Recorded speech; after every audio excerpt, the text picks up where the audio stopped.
¿Están compartiendo mi pantalla ahora?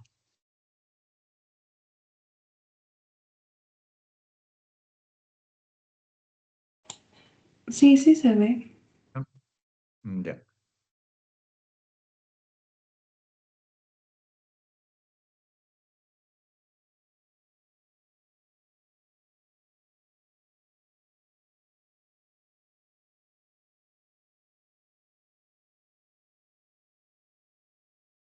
ya. Están viendo la primera lámina, ¿no es cierto?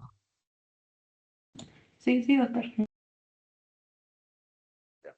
Entonces, el tema de hoy es anamnesis y síntomas.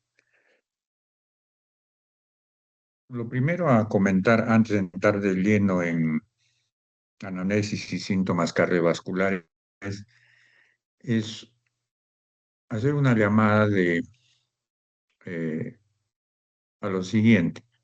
El diagnóstico médico no es un diagnóstico de decir tal cosa es esto o no lo es, sino que el diagnóstico se basa en un teorema de Bayes. Y el teorema de Bayes básicamente lo que dice es que la probabilidad previa se va actualizando conforme aparece nueva información que hace que esa probabilidad inicial se modifique, ¿no? Y se vuelve una probabilidad posterior. Y así conforme se obtiene más, o sea, nuevas informaciones que podrían ser datos de la anamnesis o del examen físico o incluso de exámenes auxiliares de diagnóstico, se va enriqueciendo las probabilidades posteriores. Entonces, el diagnóstico médico no es una certeza, sino es una probabilidad dinámica que se va refinando conforme más datos se obtienen. Y esos datos son o pueden ser información basada en evidencia o simplemente los que se obtienen a través de la anamnesis y el examen físico o estudios auxiliares. Entonces, el médico no diagnostica enfermedades, sino lo que hacemos es actualizar probabilidades a medida que obtenemos información. La sensibilidad y especificidad describen básicamente los tests, los valores predictivos describen la población que se está estudiando, pero el médico como clínico lo que necesita es estimar la probabilidad en el paciente. Entonces es mucho más útil usar el concepto de razón de verosimilitud, sea positiva o negativa, entendiendo que la positiva lo que indica es cuanto más probable es encontrar un resultado positivo en un enfermo que un no enfermo, y la razón de verosimilitud negativa es al revés, es cuanto más probable es encontrar un resultado negativo en ese enfermo. Entonces, hablando de razones de verosimilitud positivas, para que esto sea significativo, o sea, para que, por ejemplo, un síntoma cualquiera, la disnea, o un signo cualquiera, la presencia de un tercer ruido en la auscultación, por ejemplo, para que tengan potencia en aumentar bastante o significativamente la probabilidad de que tal enfermedad tenga ese paciente en base a un síntoma o un signo, tendría que tener una razón de verosimilitud mayor a 10. Por debajo de eso, en realidad es poco significativo lo que aporta al diagnóstico. Y la razón de verosimilitud negativa, para que sea significativa en negar algo, tiene que ser por debajo de 0,1.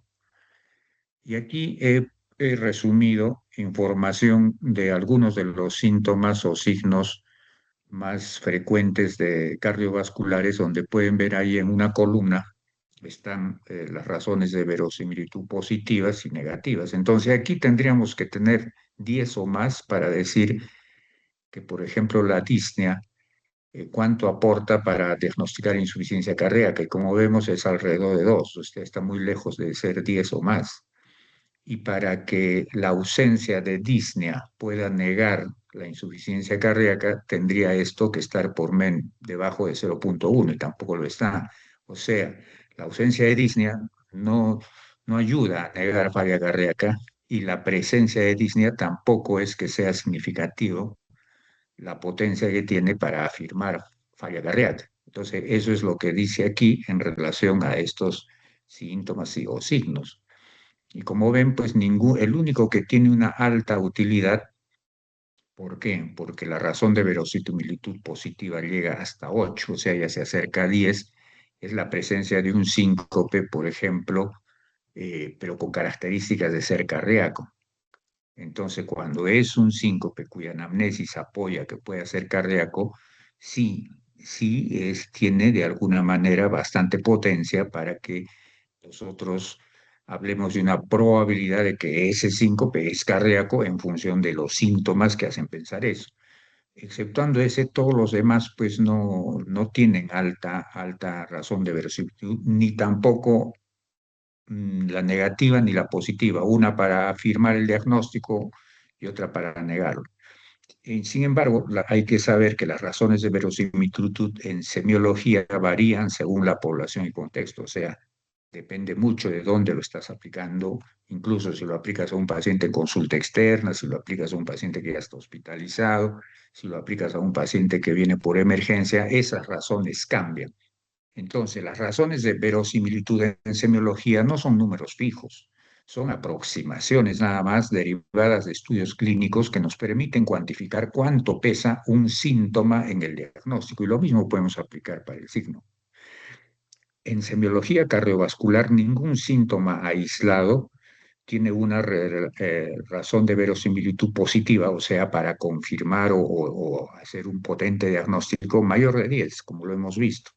Entonces el diagnóstico se construye por una combinación de hallazgos. Es así como vamos armando la probabilidad del diagnóstico. Entonces no podemos hacer probabilidades diagnósticas potentes con solamente un síntoma, un signo. Necesitamos concurrencia de varios de ellos para que se potencie esta posibilidad. Entonces, por ejemplo, ahí ponemos, es diferente a que el paciente solo tenga ortognia o es diferente a que si tiene ortognia, además disnea paroxística nocturna, además un tercer ruido de la auscultación y además evidencia de cardiomegalia. Entonces, si ya tiene cuatro elementos, obviamente eso hace que las razones de verosimilitud individuales de cada una de ellas se multipliquen y así cambia radicalmente la probabilidad del diagnóstico. Entonces, hay que entender eso, ¿sí? Que para hacer diagnósticos no es solo cuestión de que lo que vamos a ver en el resto de los minutos de la clase, no es de que aprender qué tal síntoma yo debo pensar en, pero aisladamente no es nada. Tienes que aprender a unir diferentes síntomas y signos para dar potencia a la probabilidad diagnóstica. La semiología entonces no confirma diagnósticos. La semiología sirve para mover probabilidades, para eso sirve. Entonces, cuanto mejor domine su semiología, sus probabilidades van a ser más ricas, más potentes y más probables que se acerquen a diagnósticos adecuados. También hay que recordar que hay principios clínicos, como son la navaja de Ockham y la navaja de Hickam. La de Ockham básicamente lo que significa es que la explicación más simple, que unifique todos los hallazgos en tu paciente, suele ser la más correcta. O sea, hay que buscar un solo diagnóstico que explique la mayoría o todos los síntomas. Obviamente, para aplicar este principio clínico, que es la navaja de Ockham, esto se hace cuando los hallazgos en plural de ese paciente son coherentes entre sí para una sola probabilidad diagnóstica. O sea, tiene que existir una fisiopatología integradora entre ellos, clara, sin duda. En otras palabras, tiene que haber un cuadro clínico típico de lo que está sospechando. En cambio, si no es así, si más bien lo que tenemos son datos que no encajan en un solo diagnóstico, algunos en una cosa, otros no van para ahí, entonces tenemos que empezar a formular ya no un diagnóstico, no una probabilidad, sino más de una. Esto, por ejemplo, es muy aplicable a gente que tiene varias enfermedades, comorbilidades, eso es propio de la gente mayor. Entonces, ahí no podemos intentar hacer una explicación única de los síntomas y signos que hallemos, porque eso sería forzar la fisiopatología, cosa que no está bien. En ese caso se usa la navaja de Hickam, donde el concepto es, el paciente puede tener tantas enfermedades como quiera. Aplicado al diagnóstico significa que no podemos forzar una sola explicación si los datos que hallamos sugieren múltiples patologías existentes. ¿Listo? entremos de lleno a la semiología cardiovascular en lo que es anamnesis. Lo primero, obviamente, que tenemos que enfocar en el paciente que ustedes evalúen, sea en consulta externa, consulta de emergencia, en interconsulta, paciente hospitalizado, lo que fuera, es cuál es el motivo de consulta. Si está hospitalizado, cuál es el motivo por el cual fue hospitalizado. Entonces uno va dirigido a eso, hay que establecer claramente el motivo por el que ingresa o porque está yendo a ti como médico. Tiene que ser breve, bien conciso, puntual respecto al motivo. Luego, hay que buscar antecedentes familiares en los pacientes. Desde el punto de vista cardiovascular, uno de los importantes es detectar coronariopatía familiar precoz. ¿Eso qué significa? Que el paciente haya tenido un infarto agudo, no, que la familia consanguínea, o sea, padres o hermanos, solo esos hayan tenido algún infarto o angina de pecho previa. En el caso de los varones, antes, o sea, del familiar varón, antes de los 55 años. En el caso de la mamá o las hermanas, antes de los 65. Si tiene eso, eso es un factor de riesgo coronario, cardiovascular, esclerótico de los mayores, de los 5 mayores. Hay que indagar por muerte súbita, porque hay enfermedades, por ejemplo, si en el electrocardiograma un QT largo y tiene antecedente de familiares directos con muerte súbita, fácil ese QT largo a él puede llevarlo a ello. Entonces ese paciente sí tiene que ir a un electrofisiólogo porque probablemente hay que hacer más cosas, diferente al que no tiene antecedente de muerte súbita y tiene el mismo electro. Hay que averiguar enfermedades cardiovasculares hereditarias porque obviamente se van a heredar, pues, ¿no? Entonces hay que averiguar si familiares directos del paciente han tenido alguna de estas porque al paciente hay que buscársela. Por ejemplo, ahí están ejemplos, la displasia ritmogénica del ventrículo derecho que se manifiesta con arritmias peligrosas o cualquier otra miocardiopatía familiar, sea dilatada, hipertrófica, que son de origen genético. Hay que averiguar ahora ya pasamos de familiares a los personales. Entonces es importante que pregunten por alergias a fármacos, porque para no incurrir pues en administrarlos o sustancias de contraste, porque por ejemplo si pedimos una tomografía de coronarias tiene que ser contrastada y no vamos a poder tomarla. Hay que averiguar en los otros 4 factores de riesgo cardiovascular, porque el quinto ya lo hemos visto como antecedente familiar, en cambio los otros 4 son propios del paciente. Entonces, si el paciente fuma o no, cuántos cigarrillos al día, hasta cuándo y ha fumado y por cuántos años. Cuanto más tiempo ha fumado y más cantidad de cigarros ha fumado, obviamente el riesgo es mayor. ¿Es hipertenso? ¿Está controlada o no? ¿Tiene dislipidemia? ¿Está controlada o no? ¿Tiene diabetes mellitus, sobre todo la tipo 2? ¿Y está controlada o no? Esos 4 más el familiar que hemos revisado son los 5 factores de riesgo coronario mayores que no pueden faltar en una análisis cardiovascular. Dirigémonos ahora a la historia ya cardiológica del paciente. Obviamente hay que preguntar, ya tiene diagnósticos cardiovasculares previos. Tal vez pueda decirnos que es hipertenso o pueda decirnos que tiene una prótesis de válvula mitral porque lo operaron hace 15 años a raíz de una fiebre reumática, lo que tuviera. Esos datos se tienen que preguntar. Hay que preguntar, obviamente, si ha tenido cualquier cirugía cardíaca o ahora modernamente, pues, plastillas a través de catéter. Si se le han hecho pruebas, ya sea invasivas o no invasivas, ¿no? Y si se le ha hecho, tratar de que nos proporcione los informes, las conclusiones. ¿Ha estado hospitalizado alguna vez en un servicio de cardiología? ¿El motivo cuál? Y finalmente, si tiene otros estudios que pueden ser de imagen como ecocardiograma, tomografía cardíaca, resonancia cardíaca, o incluso un cateterismo, sí, entonces tratar de que nos proporcione la información es importante. Toda información previa es muy importante para el enfoque actual de ese paciente y su manejo. En cuanto a historia no cardiológica, obviamente otros hábitos tóxicos que van a influir sobre patología cardiovascular. El alcoholismo, por ejemplo, si es un alcohólico así completo, obviamente pues, existe la miocardiopatía dilatada alcohólica. Si el paciente consume, por ejemplo, cocaína, fácilmente puede tener un infarto agudo de miocardio, incluso a joven. Ocupación profesional, si ha trabajado en socavón de mina, puede haber hecho un enfisema pulmonar, una bronquitis crónica y esto llevar a un EPOG, esto a hipertensión pulmonar, cor pulmonar crónico y falla cardíaca derecha.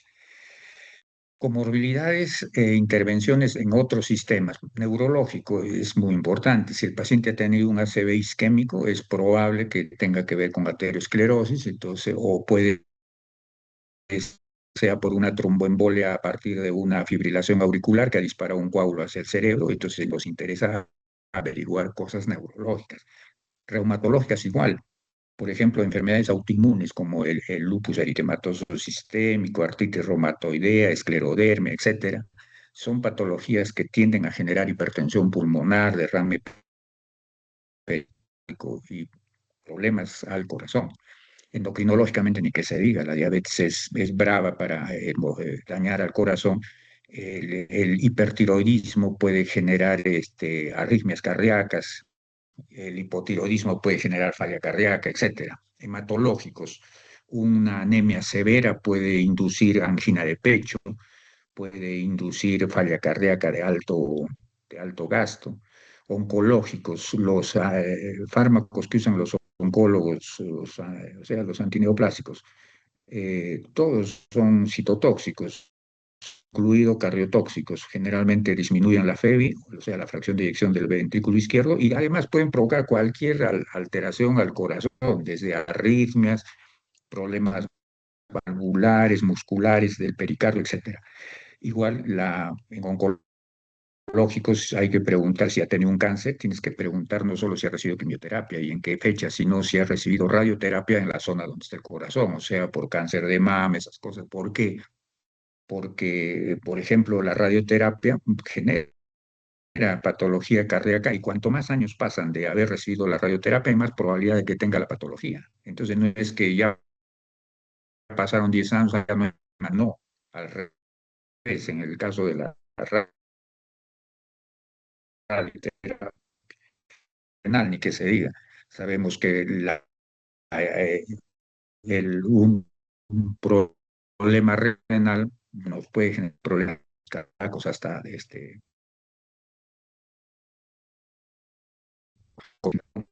síndrome cardiorrenal, que es relativamente nuevo en la descripción y justo se asocia con broncopatías crónicas, lo que he dicho en antes, un EPOG, una bronquitis crónica, cualquiera de esas nos puede llevar a hipertensión pulmonar severa y simplemente nos limita uso de beta bloqueador arrítmicos como para tratamiento de enfermedad coronaria. Entonces es importante saber si tiene asma porque tenemos que evitar usar ese tipo de fármaco. La hemorragia digestiva, porque usamos antiagregantes plaquetarios tipo aspirina y que si ha tenido una hemorragia digestiva podemos volverla a provocar, entonces no podríamos indicar la aspirina. Tratamiento crónico ambulatorio que recibe, esto es fundamental en la anamnesis. A un paciente que desde el punto de vista cardiovascular no puede dejarse de precisar, de interrogar qué medicamentos usa diariamente. El paciente te tiene que describir cuáles son. Te tiene que, por ejemplo, si toma captopril, porque dice el que es hipertenso, ¿qué toma usted? Captopril. Tú tienes que preguntar cómo lo toma, o sea, cuántas veces al día, porque si dice que toma una cada 24 horas, está en contra de la farmacocinética de ese fármaco, de su farmacopea. Entonces, ¿qué quiere decir? Que obviamente está mal tomado, ¿no? Y que lo que vas a encontrar no es porque el captopril sea ineficaz, sino porque está mal indicado o mal cumplido por él. Entonces tienen que averiguar los fármacos con exactitud, las concentraciones con exactitud, cada cuántas horas se está utilizando, si cumple, no cumple, si se olvida, etcétera. El estado basal del paciente es importante. ¿Por qué? Porque es diferente tener un sedentario a tener una persona que hace ejercicio. Si tiene limitación a la deambulación, si es un paciente que ha sido operado de cadera y entra a tu consulta con apoyándose pues en una muleta o un bastón, obviamente estamos limitados para averiguar si ese paciente tiene disnea, por ejemplo, o si tiene angina de esfuerzo. ¿Por qué? Porque la disnea se presenta con el esfuerzo y la angina estable también con el esfuerzo. Entonces, yo no sé si ese tendrá o no, porque él no hace esfuerzo. ¿Qué va a hacer? Pues si camina con bastón. Entonces, ese tipo de información pues, es importante, se tiene que averiguar, se tiene que dejar consignada en la historia. Si vive solo acompañado, básicamente es para ver el cumplimiento del tratamiento, si tiene o no deterioro cognitivo por lo mismo. El grado de fragilidad es algo que se pone mucho énfasis en la gente mayor. En el país todavía no se tiene mucha cultura médica en el sentido de que se ejecute esto, pero en países de primer mundo a todos los mayores se les hace un test de fragilidad y de acuerdo a eso se decide, por ejemplo, supongamos, paciente de 90 años y que le encuentras una estenosis severa de válvula aórtica, entonces, ¿qué hay que hacer? Hay que cambiarla. Ya no lo vas a someter a cirugía abierta porque lo más probable es que se complique y fallezca a los 90 años. Entonces, ¿qué haces? Le ofreces una TAVI, que es reemplazo de la válvula a través de un catéter. Pero eso vale la pena hacer. Alguien diría 90 años y de repente al 90 y medio va a fallecer, porque obviamente todos vamos a fallecer y cuanto más edad tenemos, pues más posibilidades tenemos de ello. Entonces, este, ¿qué se hace? En países de primer mundo se hace un cálculo de la fragilidad y según lo que te sale, es que tú decides si tienes que poner el TAVI o no le pones. Y todo está documentado y con respaldo de evidencia científica, con estudios. ¿Por qué? Porque cuando hay fragilidad y intentas el TAVI, más bien aceleras el desenlace que pretendiendo mejorarlo. En cambio, cuando la fragilidad es baja en ese adulto mayor, sí, vale la pena hacer lo que tengas que hacer. ¿Por qué? Porque el paciente sobrevive y sigue para adelante. Entonces, eso es algo que, bueno, en nuestro medio no hay mucho costumbre de hacer, pero que en algún momento tendría que empezarse a hacer. Clase funcional según este, la Sociedad de Cardiología de Nueva York, la asociación. Esto, para que hay que establecer en función de la Disney, lo vamos a ver luego. Si tiene o no angina, obviamente es importante. En cuanto a cualquier síntoma e incluso signo, eh, básicamente es para síntomas. Todo lo que dice ahí es algo que ustedes tienen que averiguar. Tienen que empezar preguntando desde cuándo lo tiene, cómo ha evolucionado, ha desaparecido, ha recurrido o sigue en proceso, se ha estancado, en fin, es la cronología. ¿Dónde localiza? Por ejemplo, si es el dolor de pecho, lo interesa saber dónde localiza, porque eso marca el diagnóstico. Si es edema, hay que saber si el edema solo compromete miembros inferiores o además compromete manos, párpados, ¿no? Calidad. La calidad se refiere al tipo, eso se aplica mucho al tipo de dolor, porque, por ejemplo, se sabe que el dolor de isquemia en miocardio es constrictivo, entonces, y no punzante, entonces hay que interrogarlo. La intensidad sirve para algunas cosas nada más, como por ejemplo un infarto agudo de miocardio, es un dolor muy intenso, o para una angina progresiva o rápidamente acelerada, que es una angina de esfuerzo, pero que puede progresar en su intensidad y se convierte en progresiva y esa ya se convierte en inestable. La duración, lo mismo, según la duración del dolor de pecho, uno establece si va hacia que es isquémico o no es isquémico, puede por angina estable, por angina inestable, en fin, si es un infarto. Los factores desencadenantes, lo propio, es importante. El esfuerzo tiene mucho que ver en estas cosas, en patología cardiovascular, factores que lo agravan. Por ejemplo, un dolor de pecho de pericarditis se agrava con la tos, se agrava con inspiración profunda. Atenuantes, un dolor de angina de pecho estable atenúa con el reposo o uso de nitritos. Otros síntomas asociados, un dolor de infarto agudo de miocardio, ya no solo es dolor de pecho, sino que se asocia a náusea, vómito, diaforesis fría. Respuesta al tratamiento administrado, eso es como una prueba terapéutica. Si estás administrando un antihipertensivo, tienes que saber pues si responde o no a ello para dejarlo con ello o optimizar en la siguiente reunión con él. Los principales síntomas de enfermedades cardíacas que vamos a desarrollar en lo que queda de la clase son estos: dolor de pecho, disnea, síncope, palpitaciones, edema, cianosis, tos y hemoptisis. Hablemos del dolor del pecho, el torácico. El dolor de pecho puede tener diferentes patologías que lo generen, ¿no? Entonces empecemos por las de origen cardíaco. Dentro de las cardíacas hay las de origen isquémico y las no isquémicas. Cuando hablamos de isquemia se refiere pues, a que no le llega suficiente oxígeno al miocardio y provoca el dolor. Dentro de las isquémicas, la que está resaltada con amarillo, esa es la fundamental, porque es el 90% del dolor de origen cardíaco isquémico. ¿Por qué? Por aterosclerosis coronaria. En las no isquémicas, las que son de importancia, sobre todo la primera, por la posibilidad de matar al paciente, es el aneurisma disecante de aorta torácica. La pericarditis solo mata si es que da taponamiento cardíaco, pero es importante porque es un dolor de pecho cardíaco aunque no sea isquémico. Entonces hay que diagnosticarlo. Y las demás anotaciones que tienen ahí. Dentro del dolor de pecho no cardíaco tenemos las psicógenas. Obviamente una persona ansiosa puede pues, sentir dolor de pecho. Pueden simularlo incluso por obtener algún descanso, qué sé yo. Parietales, ahí están las costocondritis, ¿no? Dentro de las digestivas, las que son más frecuentes de los dolores de pecho digestivos son pues por espasmo de esófago, la hernia del hiato esofágico da dolor de pecho, es un diagnóstico diferencial importante de isquemia de miocardio. Y las de origen pulmonar, la más importante por la trascendencia, porque puede matar al paciente, pues el tromboembolismo pulmonar. Sin embargo, hasta un neumotórax, una neumonía, pues también te van a dar dolor torácico, pero es pues diferente, tiene otras características. Las 10 principales causas de dolor torácico en el servicio de urgencias según la edad. Entonces, por ejemplo, acá ustedes pueden ver que aquí es entre 18 y 44 años, que predomina el dolor de pecho inespecífico. O sea, no se le encuentra una causa específica, eso es la gran mayoría. Y como ven, en todos los grupos etarios es lo que predomina. Acá es de 18 a 44, acá de 45 a 64 años, acá de 65 a 79 y aquí de 80 más. ¿Cuál es la segunda causa de dolor de pecho en las emergencias? ¿No? Los pacientes que van es por dolores que ocurren cuando el paciente respira. Entonces pueden ser pleuresías, en fin. De ya bastante menos son dolores abdominales. Esto es en gente relativamente joven, ¿no? Joven y relativamente joven. Aquí, ya edad media, adulta, sigue siendo la primera causa, el dolor no es de etiología no específica. Y después, ¿quién le sigue? Le sigue la coronariopatía aterosclerótica. O sea, aquí se refiere al síndrome coronario crónico, o sea, angina de pecho estable.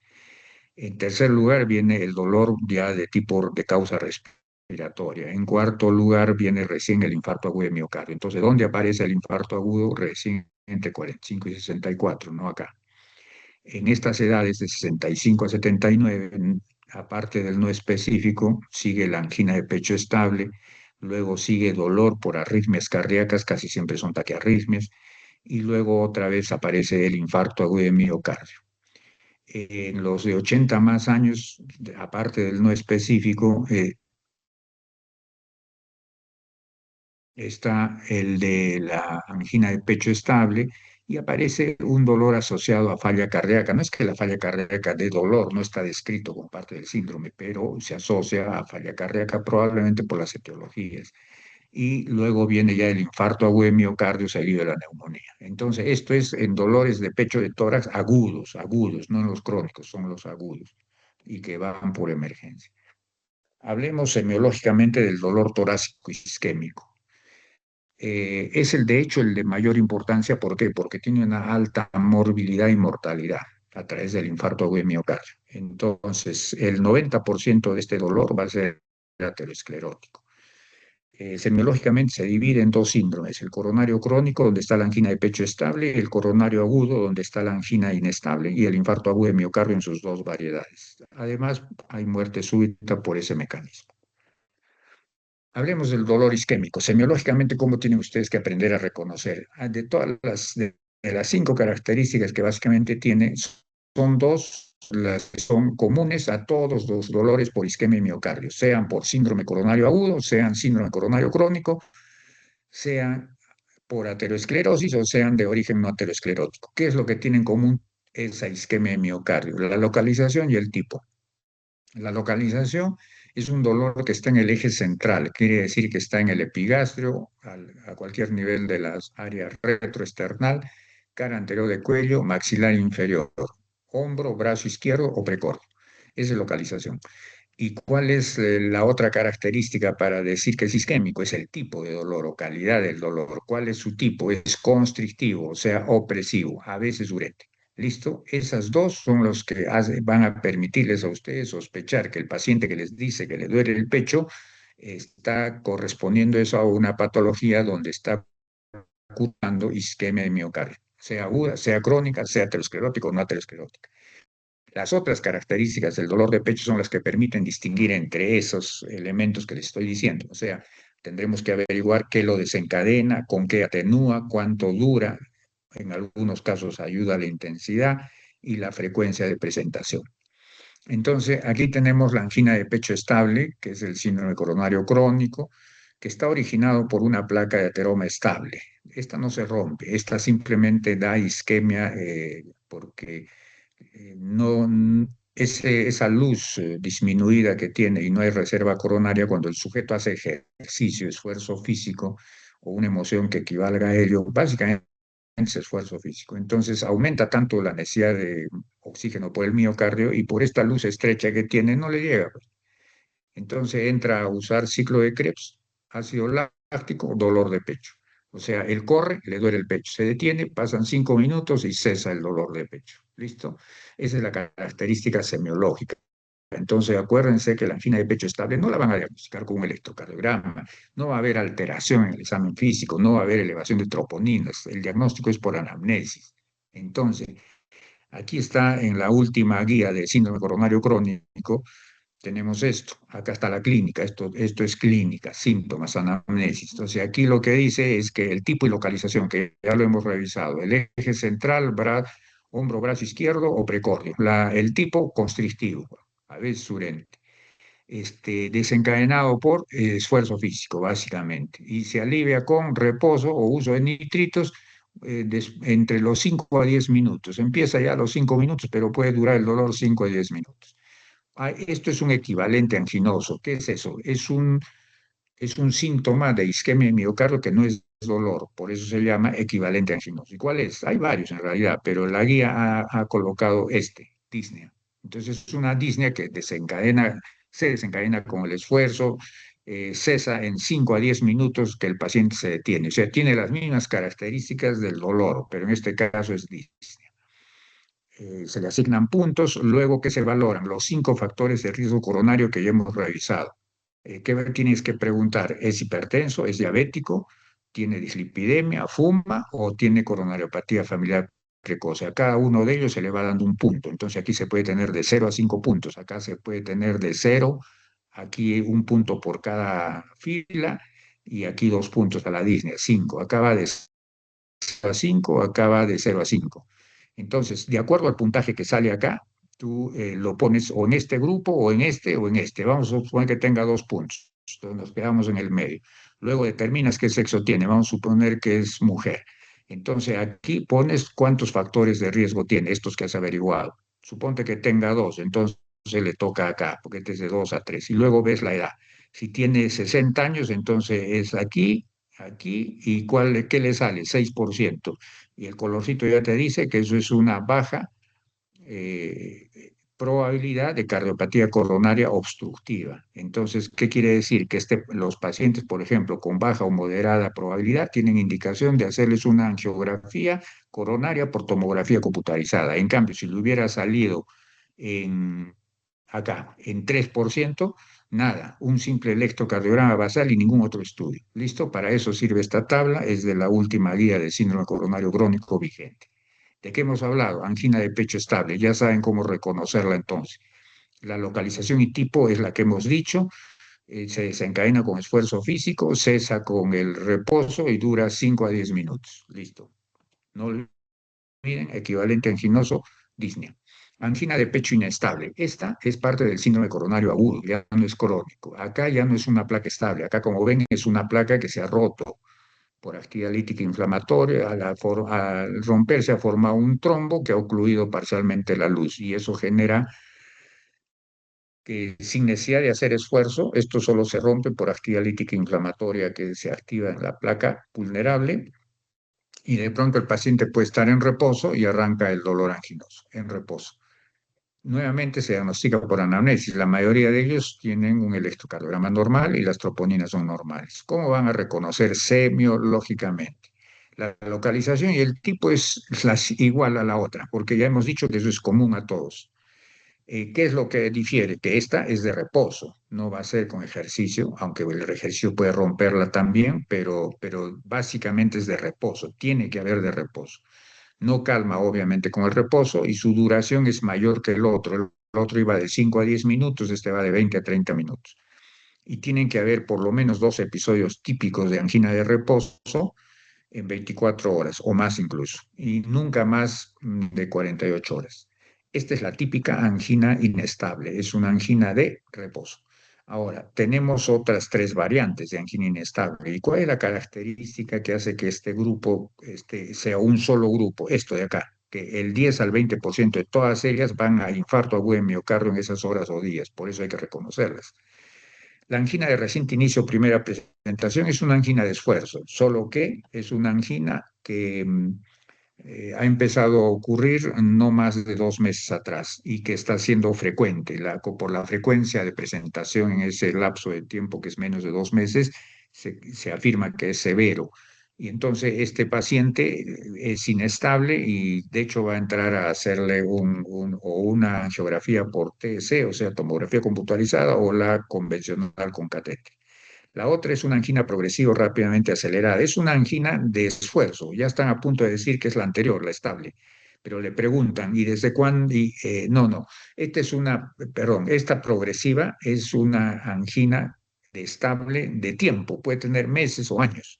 Y de pronto, un día, después de todo ese tiempo, el paciente narra que la angina ahora es más intensa que antes, o que la angina antes le duraba 5 minutos, ahora le dura 15, o que la angina antes le venía una vez al mes, ahora le viene una vez por semana, o que la angina antes le venía al subir al tercer piso, ahora le viene al subir al segundo. Todo eso son condiciones, cualquiera de ellas, no tienen que estar todas juntas. Significa que está progresando o acelerándose rápidamente. ¿Y qué significa? Que esa placa está prácticamente 90% de obstrucción del vaso y se va a cerrar sin ruptura y va a generar infarto.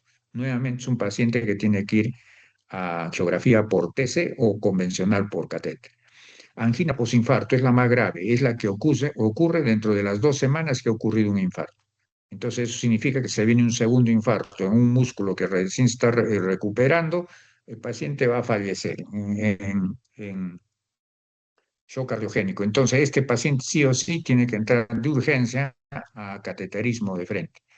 Hablemos del otro dolor de isquemia de miocardio, es el del infarto agudo en miocardio. A diferencia de la placa anterior, que era un trombo suboclusivo, aquí es un trombo oclusivo, total, por ruptura nuevamente de una placa vulnerable.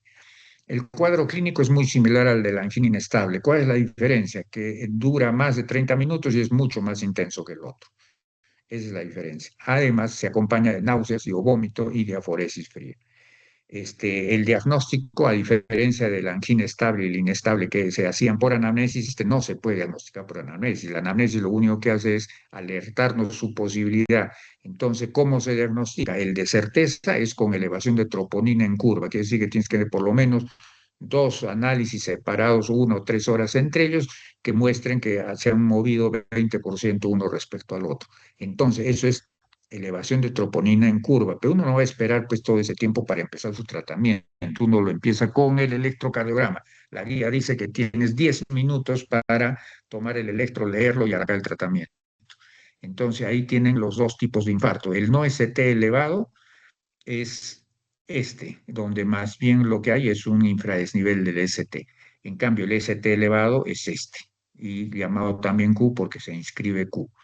Este es transmural, este es solo subendocárdico. Este llegó solo a subendocárdico. ¿Por qué? Porque en el lapso de 1 hora la lisis del cuerpo destruyó parcialmente este trombo y quedó en eso.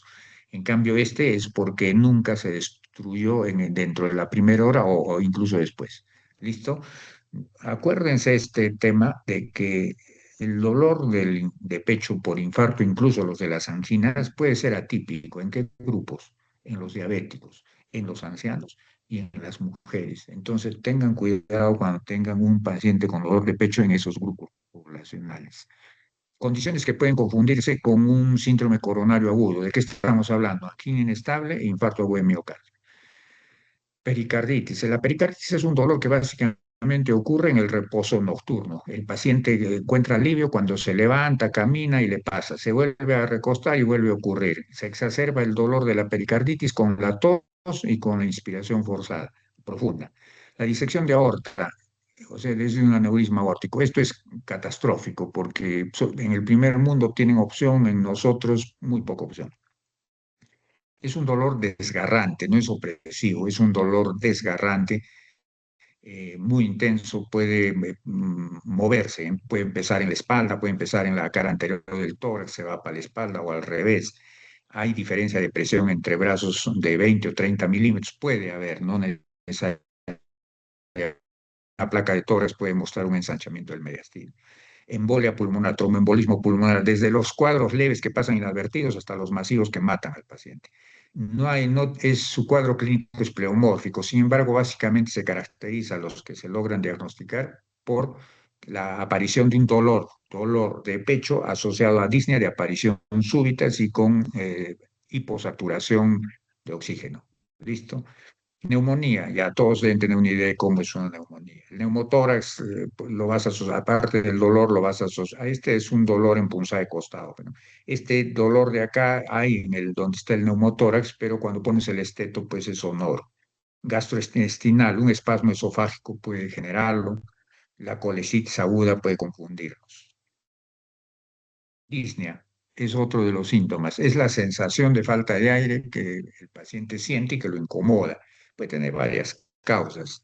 Las más frecuentes van a ser cardíaca y respiratoria. Sin embargo, la ansiedad puede provocar disnea con mucha frecuencia y con menor frecuencia puede ser ocasionada por anemia severa, disminución de la presión parcial de oxígeno como en el mal de altura, en los obesos, cuando se intoxican, por ejemplo, por CO2, en la acidosis metabólica de cualquier etiología, de origen central por patología, por ejemplo, secundaria, un teje con que está queriendo ir a enclavamiento, cosas de eso.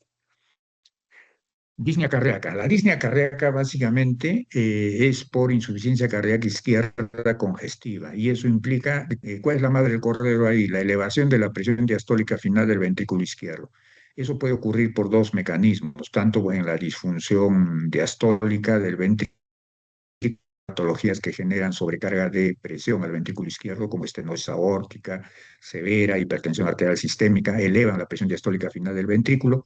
Esto hace de que se eleve la presión en la aurícula izquierda, eleva la presión en las cuatro venas pulmonares, eleva la presión hidrostática dentro del capilar, supera la oncótica, trasuda líquido hacia el intersticio pulmonar y estamos asistiendo al edema intersticial pulmonar, un pulmón rígido para moverse y eso significa que el paciente tiene disnea.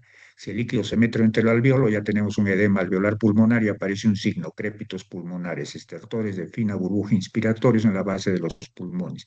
¿De qué hemos hablado? Insuficiencia cardíaca izquierda congestiva. O sea que cuando hablen de disnea, cuando tu paciente tenga disnea, la posibilidad que sea de origen cardíaco ya te tiene que hacer pensar que se trata de todo lo que te acabo de decir. O sea, insuficiencia cardíaca izquierda congestiva.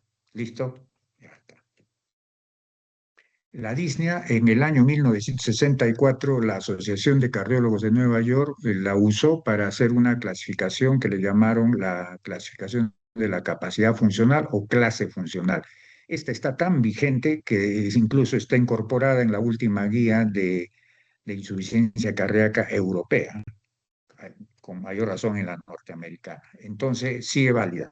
Ahí les he puesto en cada renglón, hay tres formas diferentes de describirlas, según diferente fuente bibliográfica. Les he puesto las tres en cada clase para que se ubiquen y no se desubiquen cuando llegue a sus manos diferente literatura.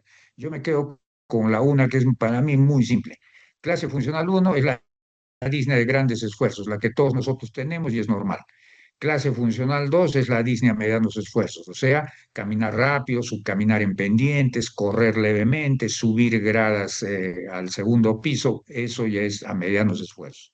Clase funcional 3 es la disnea a pequeños esfuerzos, que suele ser con actividades de muda de ropa o aseo. Cuando me ducho, no tengo ducha en mi casa, entonces pongo un lavador con agua y me agacho para lavarme la cara, eso me provoca disnea. Me pongo frente al espejo, me empiezo a peinar, me pongo disneico. Me quito el camisón y me pongo la camisa y estoy disneico.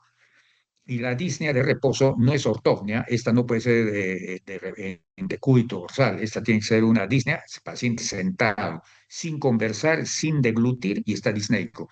Ya, no, ya deja de ser un síntoma, porque ya se convierte en síntoma, signo, porque tú lo presencias. El paciente está delante tuyo, estás haciendo la anamnesis, él sentado, tú también, y lo ves disneico.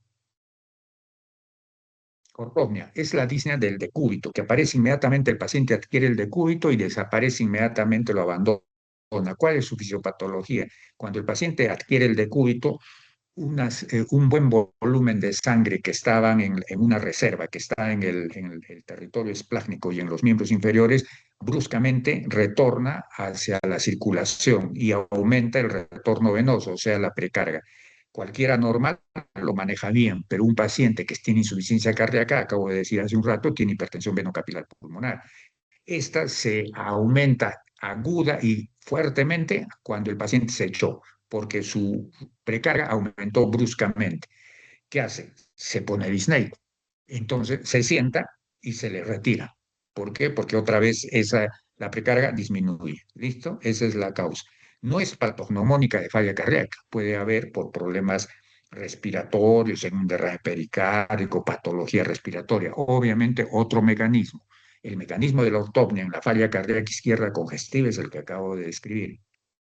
Posición ortopneica es la que el paciente va a adoptar solo, te va a decir que duerme con tres, cuatro almohadas, si no, no puede dormir. Trepopnia es una disnea que aparece en un decúbito lateral. Esto no es por patología cardíaca, esto es básicamente por problemas respiratorios, ya sea del parénquima, ya sea de la pleura, ya sea obstrucción de vía aérea. Entonces, aquí para que exista trepopnia, el pulmón sano está quedando abajo y arriba está quedando el pulmón enfermo. Entonces tiene trepopnia. Él se invierte, lo pone al pulmón enfermo debajo y deja el sano hacia arriba y calma la trepopnia. Platipnia, esto está relacionado a ortodeoxia. ¿Qué es eso? Es una desoxigenación que ocurre solo cuando el paciente se levanta, se pone de pie, se echa y mejora la oxigenación. Está asociada a cortocircuitos. Entonces puede aparecer en cardiopatías cardíacas congénitas tipo CIA, cualquier otra que tenga un cortocircuito, o cuando hay shunt también, cortocircuito a nivel de la vasculatura pulmonar o incluso en el parénquima pulmonar. Eso se llama platipnia. Entonces tú la reconoces porque es un paciente que cuando está de pie se torna disneico, se recuesta y mejora, cosa que en la cardíaca no ocurre. En la cardíaca más bien se pone de pie mejora y cuando se recuesta, o sea, me refiero a la insuficiencia cardíaca, ¿no? Cuando se recuesta, empeora. Vendopnia. La vendopnia ocurre en falla cardíaca cuando están en clase funcional 4 de la clasificación de Nueva York. Y es un signo de mal pronóstico. Generalmente está asociado a falla PUE 4, eso significa clase funcional 4 es severa y se asocia a aumento de mortalidad. ¿Qué es la vendopnia? Es la disnea que tiene el paciente cuando de pronto se agacha. Ese solo hecho aumenta terriblemente la precarga y nuevamente hipertensión venocapilar y disnea, solo con esa posición que está en la figura. Disnea paroxística nocturna. Esta tiene la importancia que es un criterio mayor de Framingham para el diagnóstico de insuficiencia cardíaca. Esos criterios los van a repasar en el semestre que viene, cuando estudien síndrome de insuficiencia cardíaca. Están vigentes en las guías actuales y son criterios que tienen más de 30 años de existencia. La disnea paroxística nocturna ocurre cuando el paciente se recuesta, pero no como la ortopnia. Ahí tiene que pasar un buen rato echado, por eso el paciente se duerme y de pronto despierta con disnea. Se levanta y no se le pasa la disnea. Pasan 15 a 20 minutos para que recién se le pase. Ya, ¿cuál es la explicación fisiopatológica? Se afirma que como el paciente se queda echado buen tiempo, entonces obviamente asumimos que es un paciente que además de congestión izquierda tiene derecha. Entonces tiene edemas. Y esos edemas que generalmente se ubican en los miembros inferiores se reabsorben, entran a la circulación y eso hace que aumente, obviamente, el retorno venoso, hipertensión venocapilar pulmonar, pero tiene que tener un tiempo para que ocurra esa reabsorción. No es rápida. Y además, si el paciente se ha dormido, hay una depresión respiratoria fisiológica. Entre ambos explicarían la disnea paroxística nocturna, que no es patognomónica, pero es criterio mayor de Framingham, tiene más peso que la ortopnia para falla cardíaca. Palpitaciones, ¿quién no ha sentido? Todos hemos sentido. Entonces, la palpitación es una percepción consciente y desagradable del latido cardíaco. Generalmente en el tórax puedes oírla, algunos te lo van a referir en el cuello, en el oído, etc. Si se presenta, tú tienes que hacer la anamnesis para ver si esto está relacionado a esfuerzos. Si está relacionado a esfuerzos, probablemente pueda ser normal. Si está relacionado a emoción, puede ser normal, pues fisiológico. En cambio, cuando la palpitación ocurre estando en reposo y emocionalmente tranquilo, entonces indaga por fármacos que puedan provocarlos, santinas, aminofilina, salbutamol, etcétera. O simplemente ya es patológico. No tiene por qué haber palpitaciones estando yo en reposo o sentado. Entonces, eso se explica por varios mecanismos. Podría ser que ha habido un brusco aumento de la frecuencia cardíaca, se ha taquicardiado de pronto, sea una taquiarritmia paroxística, o es que el corazón por algún motivo aumenta potentemente su inotropismo, o sea, la fuerza de contracción, o simplemente se torna arrítmico. El corazón debería ser rítmico, como un reloj. Aparece arritmia y eso el paciente en cualquiera de las circunstancias va a percibirlo como palpitaciones. O simplemente es un paciente muy ansioso que siente pues, los latidos de su corazón y eso ya en realidad es una patología no cardíaca, ¿no? Ya sería de la índole psiquiátrica. Existe una gran variedad de arritmias con diferentes connotaciones susceptibles de provocar palpitaciones. Edema. Edema es una tumefacción ística ocasionada por aumento de líquido intersticial en la piel, se supone.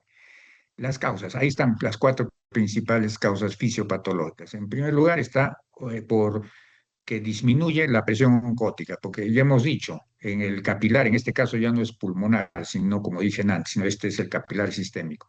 Hay pues un juego entre la presión hidrostática y oncótica, tiene que haber equilibrio. Si la presión oncótica se cae, la hidrostática va a tornarse relativamente mayor y suda líquido hacia afuera. Y esa es una explicación de edema. Eso ocurre cuando el paciente anciano está postrado, no come bien, hipoalbuminemia, en el kwashiorkor del niño, etc. La otra causa es el aumento de presión hidrostática. El ejemplo típico ahí es la insuficiencia cardíaca. En este caso estamos hablando de edema de piel, entonces insuficiencia cardíaca derecha, porque en el otro lado hemos hablado de insuficiencia cardíaca izquierda. Es un edema, pero alveolar. Este es sistémico, entonces generado igual por insuficiencia cardíaca o cualquier otra cosa que eleve la presión hidrostática. ¿Listo? Del capilar. La otra causa es aumento de la permeabilidad capilar. Eso ya es generalmente más local o en respuesta a septicemias, en respuesta a anafilaxias o en respuesta a insuficiencia venosa periférica de miembros inferiores, varices de miembros inferiores, etc. Y finalmente la obstrucción linfática, que prácticamente es como un pseudoedema, porque ya no es un edema, es un linfedema y no deja fobia, y que esto puede ser pues por elefantiasis, que en el Perú no existe, o cuando han recibido radiación generan problemas linfáticos, o alguna malformación congénita de esas raras, o infiltraciones malignas, ¿no? Por el cáncer que ustedes saben se disemina a los linfáticos. El edema, semiológicamente es importante que distingan tres grandes grupos. No es que sean las únicas causas de edema, hay varias. Ahí están en lo que acabamos de pasar en ese cuadro.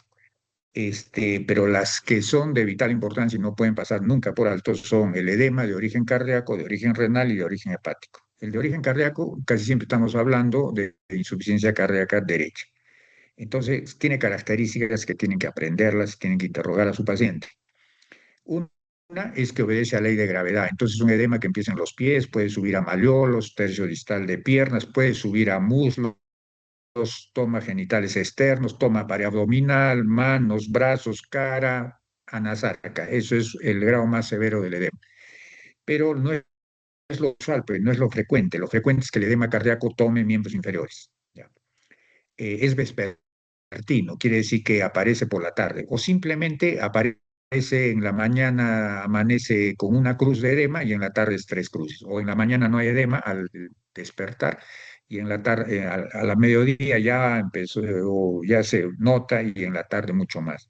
Es bilateral, o sea, el cardíaco tiene que tomar ambas piernas, no puede ser solo una, no necesariamente simétrico, eso no, los libros todos hablan de simétrico, no sé por qué, porque en realidad no es una obligación que sea simétrico, sí es obligatorio que sea bilateral, no puede haber una insuficiencia cardíaca que solo provoque edema de la pierna derecha y no de la izquierda. Es blando, o sea, deja el signo de la fobia o de Godet. y es frío. Cuando dice frío no significa que va a ser un témpano cuando tocas la piel, es porque está negando que es caliente, porque los únicos edemas calientes son dos, el anafiláctico y el inflamatorio. Este, como el resto de edemas, es frío. Si se acompañara de insuficiencia cardíaca izquierda de bajo gasto, ahí sí va a ser de verdad frío, pero no por el edema, sino por el bajo gasto. El edema de origen renal, en cambio, a diferencia del cardíaco, es matutino. Ya, no es que solo aparece en la mañana y desaparece por la tarde y noche. No, el edema renal está 24 horas, sino que así lo puso la semiología desde hace muchos años para distinguirlo del cardíaco. O sea, el renal desde la mañana, y el cardíaco por la tarde o mayor de gran magnitud en la tarde. Otra cosa, la localización del edema renal es generalizado. Claro, si el paciente ya está con una insuficiencia renal crónica severa, va a ser pues una bolsita de agua andando. El edema está en todo su cuerpo, pero, pero no hablamos de eso. Estamos hablando que es un edema renal por una insuficiencia renal crónica que está arrancando. ¿Dónde va a estar el edema? En los pies, en las manos y en los párpados. Y en las otras zonas todavía no hay, pero ya está generalizada la localización porque está tomando pies, manos y cara. Entonces, eso es lo que tienes que buscar cuando un paciente te consulta por edema. Y si es así, en esas tres localizaciones, lo más probable es que sea renal. El edema hepático casi siempre es por una cirrosis hepática, entonces, que se caracteriza porque está precedido. Así que no siempre no es fácil ubicarla por semiología, pero si es importante, pues sí la vas a identificar. Además de y otra cosa, el edema hepático lo también en la parte de piernas, pero lo que de repente está ahí y de pronto se ha saltado hasta el abdomen y no está en muslos. Entonces, está en genitales externos, sino distal de pies. Entonces, si está en abdomen y solo pies, probablemente pueda ser hepático. Hay que acordarse que el hipotiroidismo se llama mixedema, ¿no? Que es sustancia mixoide, que no deja fobia tampoco y que puede interpretarse como edema. Ahí hay una foto con edema bilateral, signo de la fobia, por falla cardíaca. Hablemos de cianosis. La cianosis es la coloración azulada de piel y mucosas debido a un aumento normal de la hemoglobina reducida en la sangre capilar por encima de 5 gramos de decilitro. Hay dos tipos de cianosis. Primero, deben entender que si bien los libros no se ponen de acuerdo, unos clasifican la cianosis semiológicamente y olímpicamente obvian la fisiopatología, otros ponen énfasis en la fisiopatología. Es mejor eso, poner énfasis en la fisiopatología. Entonces, eso es lo que yo le estoy transmitiendo como debe ser. Entonces, la cianosis para clasificar, estamos hablando de fisiopatología. La cianosis puede ser central o periférica. No estamos hablando de semio, estamos hablando de fisiopatología. Entonces, cianosis central es de dos tipos. Una, la menos frecuente, es por derivados anormales de la hemoglobina, como por ejemplo metahemoglobinemias. O sea, hay malos transportadores de hemoglobina que obviamente van a ser que fácilmente en la sangre capilar, pues la hemoglobina no oxigenada supera estos gramos. En cambio, de la central, la más frecuente es esta, por insaturación de sangre arterial, y de esta, la más frecuente es la de causa pulmonar. Cualquier patología pulmonar suficientemente severa, puede ser neumonía, bronco, lo que fuera, basta que sea severa para que genere problema a cualquiera de estos niveles y de cianosis. ¿Listo? Y es en cianosis central, porque el problema está a nivel pulmonar. ¿De problema de qué? De insaturación de sangre. Y la otra, que ya es mucho menos frecuente, es la cianosis central cardiovascular. ¿Y de qué estamos hablando? Estamos hablando de cardiocongénita, donde la presión del lado derecho ha superado a la izquierda y entonces hay un shunt de derecha a izquierda, contamina la sangre no oxigenada, la oxigenada, y obviamente surge la cianosis central cardiovascular. Estamos hablando de congénitas. Ahora, la otra, la cianosis periférica, esta es frecuente. Esta no es por insaturación de sangre ni por derivados anormales de hemoglobina. Esta es porque una extracción de oxígeno a nivel de los tejidos cuando están circulando la sangre por el capilar sistémico. Entonces, cualquier cosa que disminuya la llegada del volumen sanguíneo por células hace que la sangre que llega al capilar obviamente tiene menos oxígeno y rápidamente le es extraído lo que lleva y rápidamente la convierte en reducida. Cualquier cosa que haga que haya vasoconstricción a nivel del capilar, como el Raynaud, por ejemplo, puede hacer, no es que puede, va a hacer de que la circulación de la sangre en el capilar sistémico demore más de lo que debe. Entonces el tejido sigue extrayendo y extrayendo y extrayendo el oxígeno de esa sangre que está ahí casi detenida y obviamente se vuelve reducida rápidamente. ¿Por qué? Porque permanece mucho tiempo en el capilar. Después del capilar vienen las vénulas. Cualquier cosa que disminuya el retorno venoso y haga que haya una rémora sanguínea en el territorio de las vénulas, eso hace de que entonces la sangre que está antes de las vénulas, que es la del capilar, permanezca nuevamente demasiado tiempo en el capilar, al punto que el tejido de ese capilar va a seguir extrayendo el oxígeno y llega a reducir la sangre y genera la cianosis. Ejemplo de la disminución de, de sangre oxigenada hacia el capilar en las arteriolas es insuficiencia cardíaca izquierda de bajo gasto o cualquier obstrucción de arteria, pues, de cualquier arteria, por un trombo, una placa ateroma, lo que fuera. A nivel del capilar sistémico, Raynaud. A nivel de las vénulas, insuficiencia cardíaca derecha congestiva es un ejemplo. En la insuficiencia cardíaca derecha congestiva, la presión dentro de la aurícula es tan grande que la presión en las cavas es enorme y entonces hay una rémora sanguínea en el retorno venoso desde el capilar sistémico hasta la aurícula derecha. Esto hace que el tiempo que persiste la sangre, perdura la sangre en el capilar sistémico es demasiado, al punto que entonces hay una sobreextracción de oxígeno y se vuelve reducida y surge la cianosis. ¿Listo? Entonces, acabamos de revisar la cianosis periférica, ejemplos de ella, insuficiencia cardíaca izquierda de bajo gasto, es fenómeno de Raynaud, insuficiencia cardíaca derecha, congestiva, ejemplo de cianosis central, básicamente es la origen pulmonar, y por ahí puede aparecer una tetralogía de Fallot, cualquiera de estas, y esta es bien rara. Semiológicamente ahora, ya entendiendo que esa es la clasificación, entonces cuando acá ponemos la cianosis central, estamos hablando de la central, ¿listo? Fisiopatológicamente. ¿Cuál es la semiología que generalmente que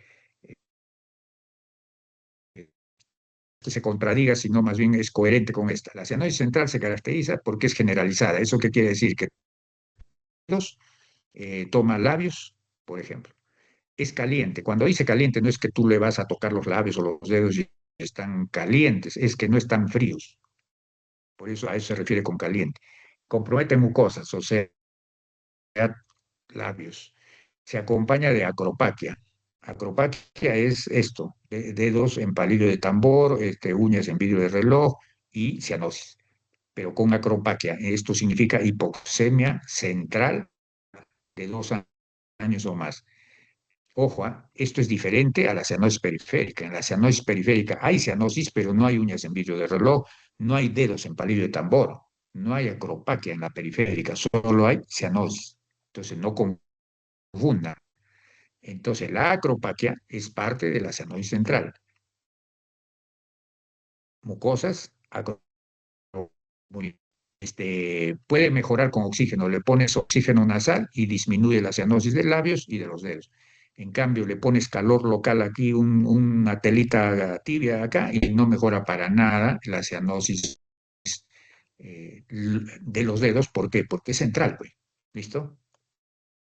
Semiológicamente, la cianosis periférica se caracteriza porque es localizada. ¿Localizada dónde? Si es un problema de una obstrucción de una arteria nada más del brazo derecho, será pues en los dedos del brazo derecho, y lo único que va a estar cianótico. ¿Ya? Pero si es una cianosis periférica por insuficiencia cardíaca izquierda de bajo gasto, obviamente va a estar pues, en los 10 dedos, incluso en los dedos de los pies. Entonces, la cianosis periférica se caracteriza, en ese caso es localizada, porque está en dedos nada más, es fría, esa sí es fría. ¿Por qué? Porque es una cianosis por bajo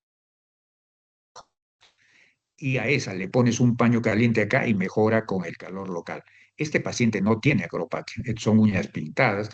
Este paciente no tiene acropaquia. Esto es solo cianosis. No hay dedos en palillo de tambor, no hay uñas en vidrio de reloj, no hay este, acropaquia. Acá solo hay cianosis periférica, diferente a la otra. Esta responde al calor, la que tenía acropaquia no responde. Sí puede responder al oxígeno.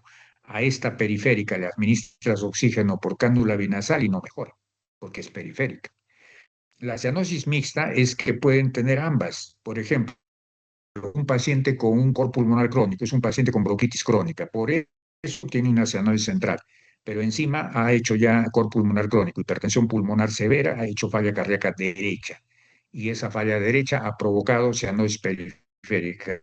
Tiene una combinación de su cianosis. Es una cianosis mixta, central por pulmonar y periférica de falla cardíaca derecha congestiva, por ejemplo. Cianosis diferencial es una variedad de cianosis central, pero que está debida a una persistencia del conducto arterioso que además ya provocó hipertensión pulmonar. O sea, el PCA tiene que haber sido muy grande. Entonces, ¿qué ocurre? Esto se caracteriza por hiperflujo pulmonar desde el conducto arterioso hacia abajo, no hacia atrás, sino distalmente hacia los pies. Entonces, la hipertensión pulmonar está generando la cianosis hacia dónde, hacia en los pies. En cambio, todo el territorio al ductus arterioso, un problema. Entonces, hacia ahí no hay contaminación. La contaminación es que pasa de la arteria pulmonar a través del ductus arterioso hacia la aorta y la aorta del ductus hacia abajo, hacia los pies, ya está contaminada esa sangre. Entonces, la cianosis será en los pies, más no en las manos.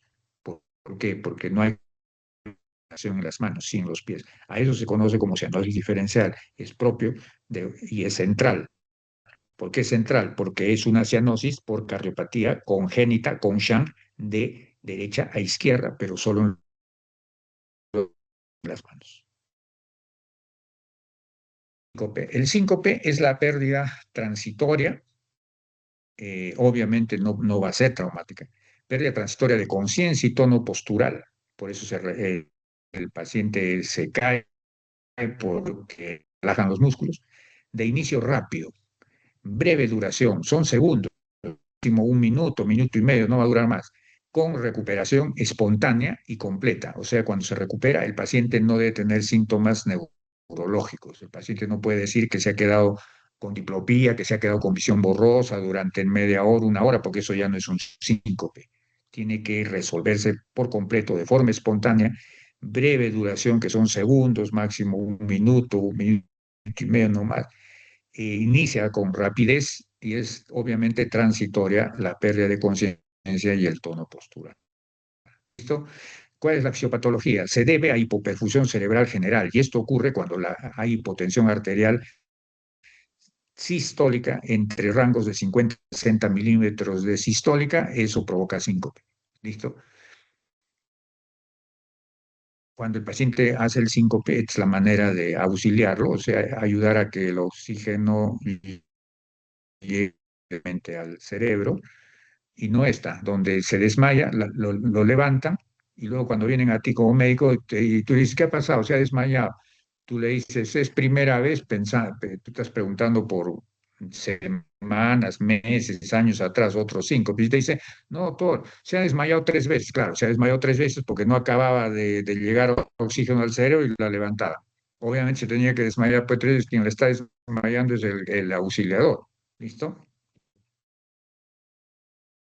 En la guía de síncope vigente de la Sociedad Europea de Cardiología hay este algoritmo que es muy didáctico, por eso lo he puesto. Dice pérdida transitoria de conciencia. Hay dos tipos, la traumática, que obviamente no tiene nada que ver con el síncope, y la no traumática. Dentro de la no traumática, estos grupos de causas de pérdida transitoria de conciencia.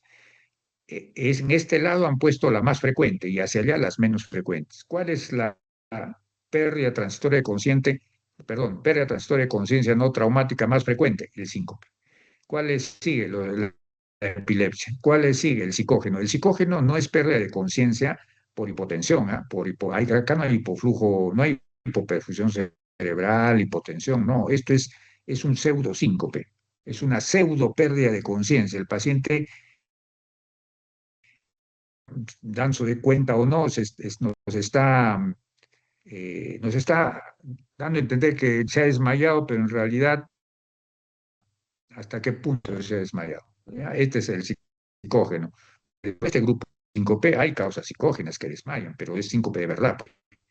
Para que sea de verdad tiene que haber hipoperfusión debida a hipotensión arterial. Acá no hay hipotensión, no hay hipoperfusión cerebral. Este es pseudo síncope. Causas raras, pues, como puede ser una hemorragia surajnoidea, un tía vertebrovascular, etc. El síncope, como pueden ver acá, lo clasifican de tres grupos. Síncope reflejo por hipotensión ortostática y de origen cardíaco. Este está en Argente, pero esto es tomado de la guía de síncope europea. Y Argente lo ha tomado, lo ha puesto en su libro. Entonces, acá está claro, dice, el síncope significa tensión arterial. Ustedes se acuerdan, es igual a la presión arterial, es gasto cardíaco, potencia periférica total. Entonces, acá está. Cualquier cosa que haga que caiga el gasto, son todos estos de acá, pueden provocar hipotensión y síncope. Cualquier cosa que disminuya la resistencia periférica, son estas de acá, puede provocar síncope. Ahora, hay tres grandes grupos donde pueden meter diferentes etiologías de síncope. Uno es el llamado síncope reflejo, el otro es el síncope por hipotensión ortostática y el otro es el síncope cardiopulmonar. El síncope reflejo por lejos es el más frecuente. Acá está el de origen vasovagal, que es generalmente el más benigno, son los más benignos. Entonces, es por un reflejo inadecuado. Nos levantamos rápidamente de la cintura para abajo, hacemos vasoconstricción y de la cintura para arriba dejamos el diámetro de los vasos normal. ¿Para qué? Para hacer un ordenamiento de los pies hacia arriba. Ten en cuenta que el cerebro es el que está más arriba y la bomba cardíaca tiene que impulsar todavía contra la gravedad sangre hacia arriba, necesita presión. Entonces, ocurre que cuando uno se levanta normalmente debe ocurrir eso, pero hay personas que presentan un reflejo inadecuado la vasoconstricción, si bien existe, es muy lenta. Entonces, eso significa que lo que va a haber es un reflejo inhibidor de la depresión. O sea, es vasodepresor. ¿Por qué? Porque como el simpático no actúa rápido, termina predominando el vago y eso hace que se abra los vasos y ocurre el síncope. ¿Por qué? Porque al abrirse el vaso está cayendo la resistencia y al caer la resistencia cae la presión y al caer la presión por debajo de 50 o 60 milímetros de sistólica ocurre la hipoperfusión cerebral y síncope. ¿Listo? Lo propio puede ocurrir, pero por la parte cardioinhibitoria. ¿Qué significa? Esto tiene que ver con la frecuencia cardíaca. Igual, si uno un esfuerzo físico, emoción, lo que sea, el simpático es el que se activa para hacernos que peleemos o huyamos, se tiene que, dentro de la acción del simpático, está, por ejemplo, aumentar la frecuencia cardíaca, obvio, para aumentar el gasto. Pero como es inadecuado, no aumenta lo suficiente y es cardioinhibitorio, o sea que en vez de aumentar la frecuencia, más bien ocurre al revés. O sea, el vago termina predominando, caerse la frecuencia, se cae el gasto. ¿Listo? Entonces, este, que gasto cardíaco es igual a volumen latido por frecuencia cardíaca. Entonces, por el reflejo inadecuado, se cae el gasto, la frecuencia, y se cae el gasto, se cae la presión y síncope. Entonces, hay ambas cosas pueden funcionar. Entonces, por ejemplo, miedo a una inyección. Siempre pongo el ejemplo de la pareja que se va a casar por la iglesia y de repente el novio, pum, pum, se hace síncope. Yo no sé por qué las novias nunca he visto que tengan síncope en el altar. En cambio, los varones sí. No tengo idea qué pasará por su cabecita. Pero algo pasa por esa cabeza que hace de que se genere un reflejo inadecuado, predomina el vago y puede ser por ambos. Puede hacer bradicardia, puede vasodilatar, bajo gasto, baja resistencia. Cuando se cae, entonces el cerebro está al nivel del corazón, se vuelve a recibir oxígeno y se despierta. Listo. Ahora, acá, eh, acumulación no, por ejemplo, cuando una persona puede estar en cuclillas mucho tiempo, la sangre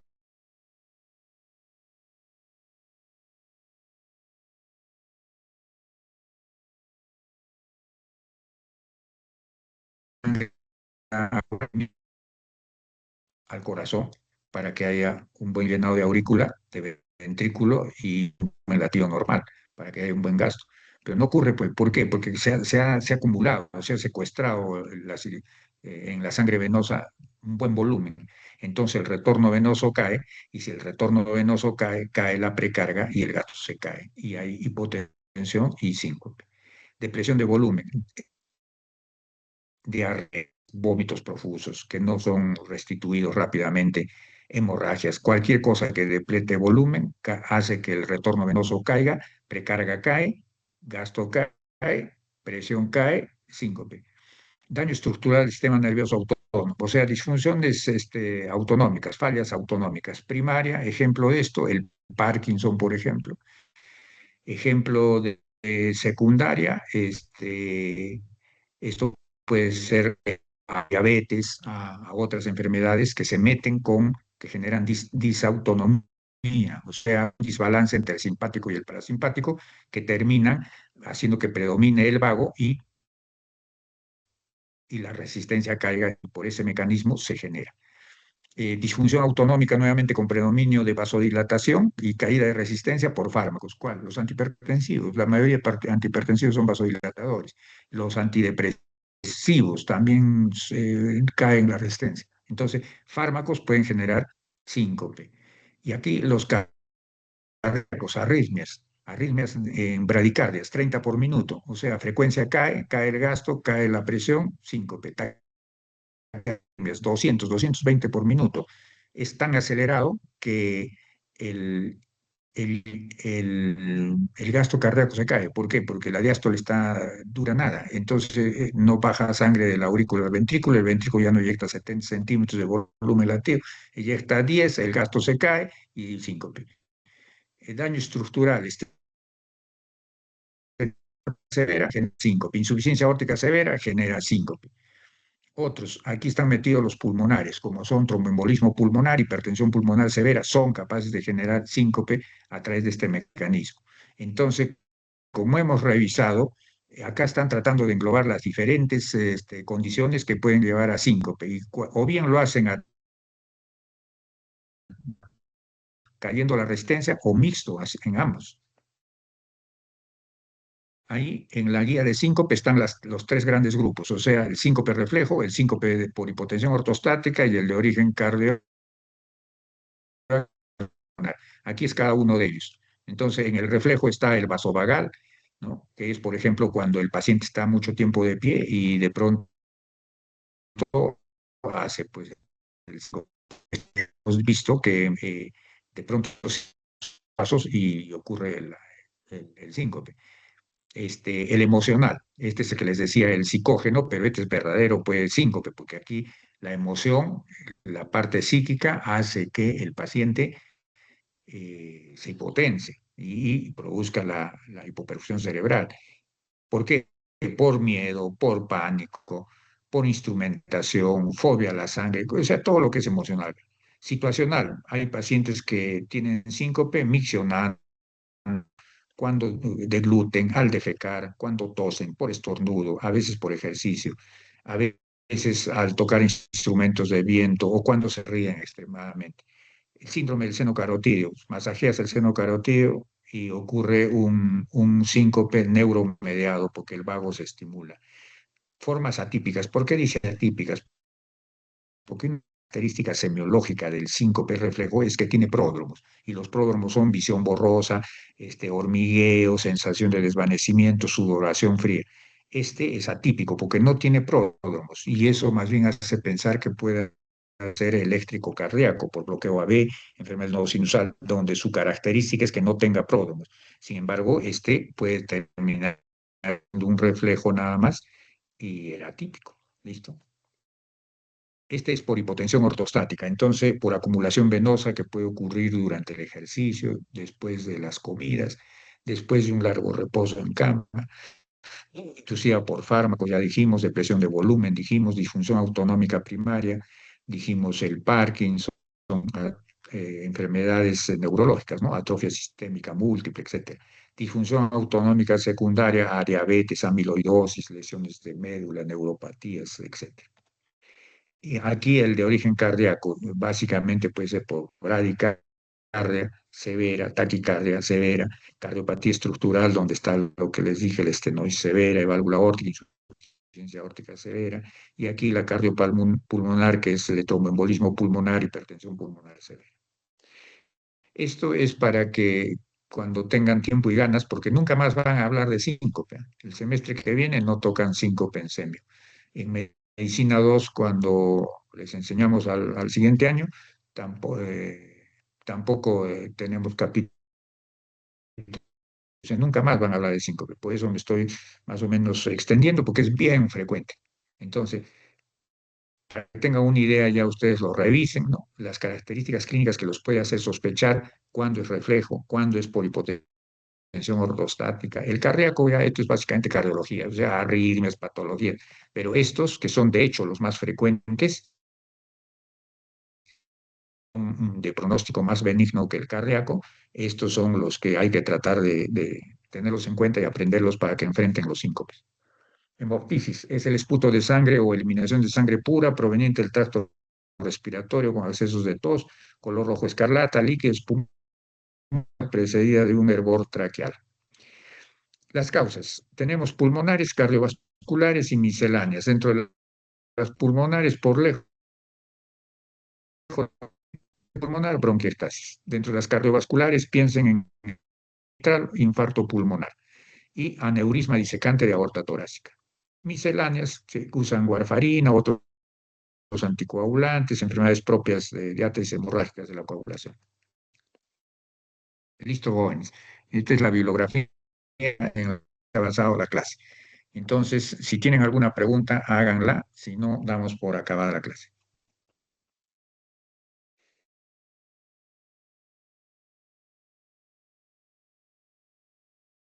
Creo que me han dejado hablando solo.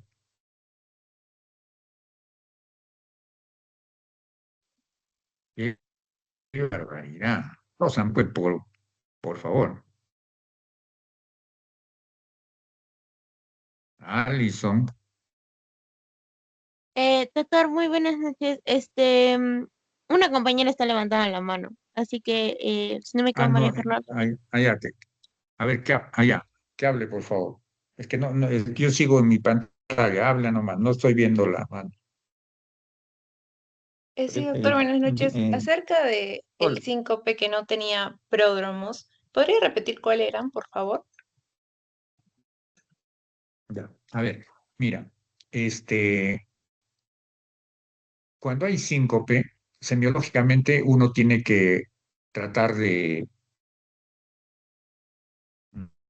establecer qué tipo de todo eso que hemos revisado es. Entonces, hay un síncope cardíaco eléctrico. El síncope cardíaco eléctrico es por bloqueo AB completo y por enfermedad del nodo sinusal en forma de bradicardia extrema. Entonces, cuando es el mecanismo, no importa, porque esos son las causales de ponerle marcapaso cardíaco definitivo al paciente. Entonces, ¿cómo que tú, como médico cirujano, tienes que sospechar que ese síncope de tu paciente podría ir por ahí y tendrías que decirle que vaya al cardiólogo? En cambio, si es un síncope que te parece vasovagal porque te dice que estuvo durmiendo, se levantó, se fue al baño y miccionando se desmayó, lo más probable es que sea un situacional. Entonces, si es un situacional, ese no necesita un cardiólogo. En cambio, el otro, sí. ¿Y cómo es que semiológicamente vas a reconocer por anamnesis la probabilidad de que sea cardiogénico? Porque el síncope cardíaco eléctrico se caracteriza porque es el más súbito de todos. Es como cuando estamos ahora de noche en las habitaciones que estamos y de pronto hay un apagón de luz. Nos, ni un segundo antes hemos podido prever que se iba a apagar la luz. Es de súbito. Así es el síncope cardíaco eléctrico, el que va a necesitar marcapaso. ¿Por qué? Porque tú le dices al paciente, señor, cuénteme qué ha pasado. Doctor, dicen, así te dicen que me he desmayado. ¿Cómo? ¿Y usted qué sintió antes del desmayo? No, doctor, nada. Pero no sintió nada. Doctor, yo no me he dado cuenta que me he desmayado. Yo me he dado cuenta cuando me han estado levantando del piso y dicen que me he desmayado. Ya, esa es una característica del cardíaco eléctrico, o sea, no tiene nada de pródromos, absolutamente ninguno. Otra característica de ese es de que cuando despierta se siente de lo mejor, o sea, no siente absolutamente ninguna molestia, al punto que le dicen, te vamos a llevar a emergencia. ¿Para qué? Si yo estoy bien, porque se siente pues bien.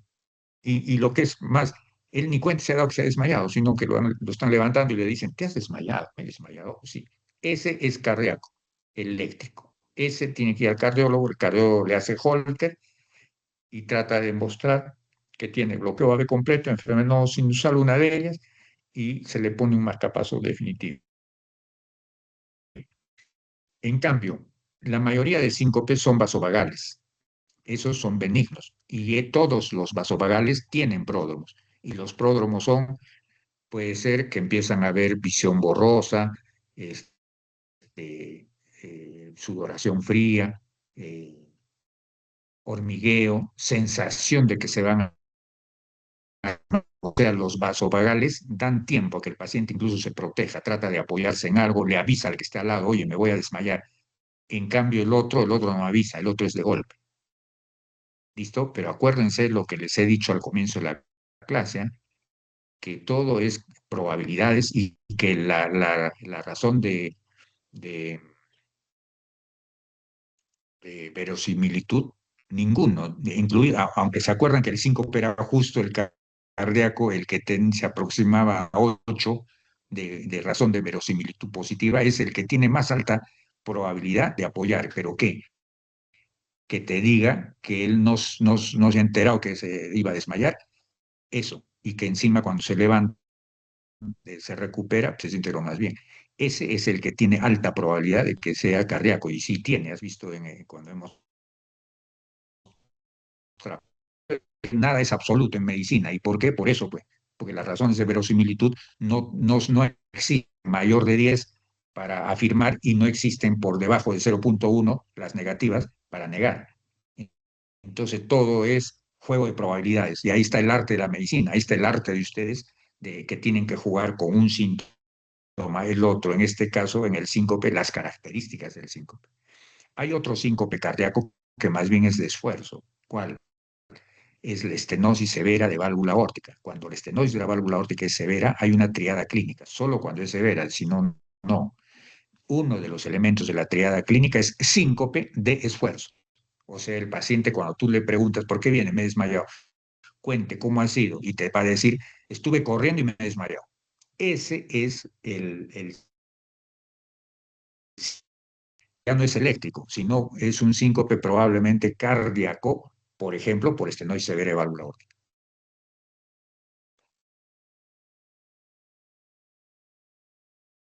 ¿Alguna otra inquietud? Doctor, buenas noches. Una consulta. Con respecto a la importancia clínica de aterosclerosis, eran cinco importancias. Una es infarto de miocardio, enfermedad cerebrovascular, enfermedad vascular periférica. ¿Y cuáles serían las otras dos? A ver, ya, pero no te escuché bien al comienzo. Respecto a... Importancia clínica de aterosclerosis.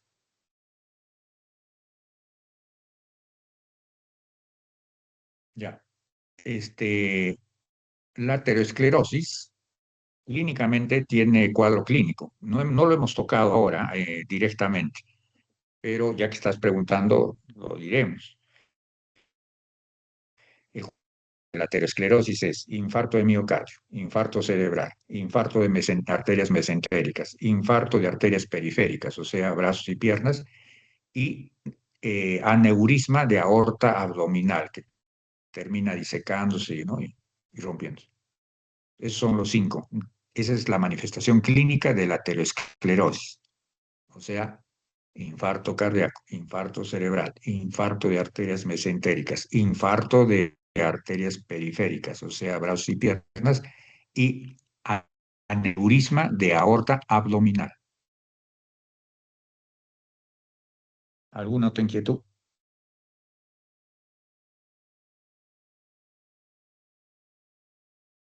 Bueno, entonces, ya, damos por acabada la clase.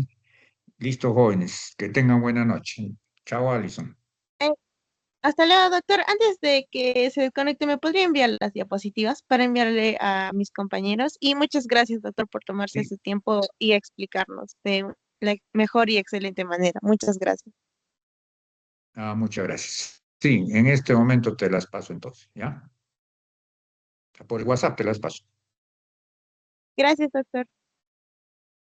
Ok, adiós. Nos estamos ya comunicando en otro momento.